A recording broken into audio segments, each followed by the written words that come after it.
sejarah perkembangan bioteknologi. Istilah bioteknologi pertama kali dikemukakan oleh Carl Ierke pada tahun 1919. Penggunaan mikroorganisme untuk memproduksi makanan dan minuman sudah cukup lama dilakukan oleh manusia.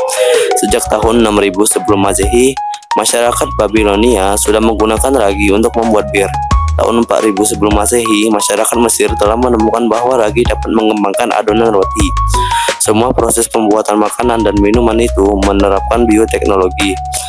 Tepat tahun 1970, bioteknologi telah mendunia dan dikenal sebagai satu dari sekian revolusi di bidang teknologi yang sangat berpengaruh bagi kehidupan manusia. Nah, selanjutnya yaitu pengertian bioteknologi. Apakah kalian tahu apa itu bioteknologi? Bioteknologi adalah pemanfaatan makhluk hidup seperti bakteri, jamur, enzim, dan lain-lain untuk menghasilkan produk yang berguna bagi manusia. Bioteknologi menggabungkan ilmu biologi, kimia, dan teknologi. Yang selanjutnya ada jenis bioteknologi. Bioteknologi ada dua jenis, yaitu bioteknologi konvensional atau tradisional, menggunakan mikroorganisme secara alami, contohnya pembuatan tempe, tape, dan yogurt. Yang kedua ada bioteknologi modern, melibatkan rekayasa genetika atau teknik DNA, contoh tanaman transgenik, cloning, dan terapi gen. Bioteknologi konvensional. 1. Tempe, bahan makanan kedelai, mikroorganisme Rhizopus mapizae. 2. Kecap, bahan makanan kedelai, mikroorganisme Aspergillus menthi. 3. Keju, bahan makanan susu, mikroorganisme Penicillium comendatum. 4. Yogurt, bahan makanan susu, mikroorganisme Lactobacillus bulgarisus. 5. Roti, bahan makanan gandum, mikroorganisme Saccharomyces cerevisiae.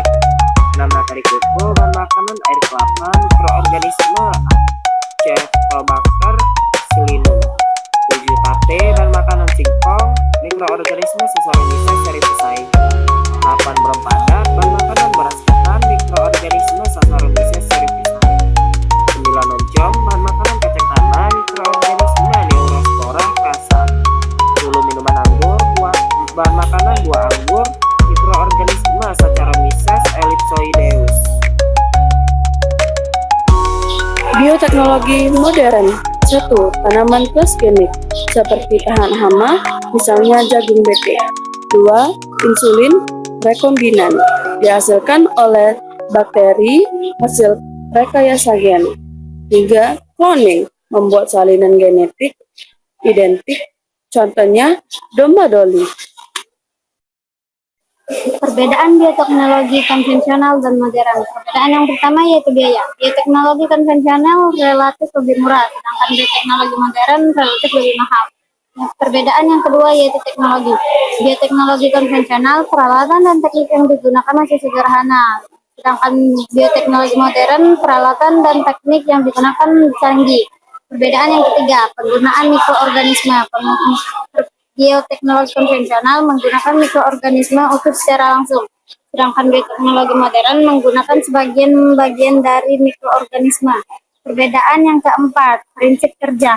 Bioteknologi konvensional menggunakan fermentasi, sedangkan bioteknologi modern menggunakan rekayasa genetika. Perbedaan yang terakhir yaitu yang kelima, bioteknologi konvensional, tempe, yogurt, keju, oncom, dan lain-lain. Sedangkan bioteknologi modern, DNA rekombinan, klonik, hibridoma, dan lain-lain.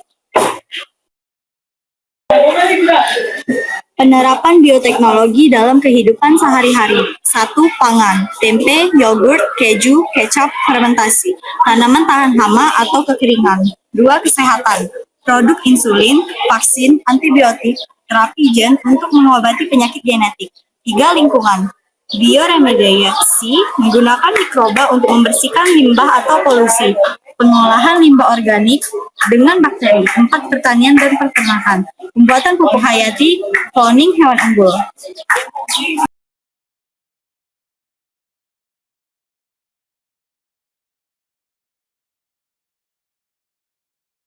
Kesimpulan, bioteknologi merupakan cabang ilmu yang memanfaatkan organisme hidup, enzim, atau sistem biologis lainnya untuk menghasilkan produk dan layanan yang bermanfaat bagi manusia.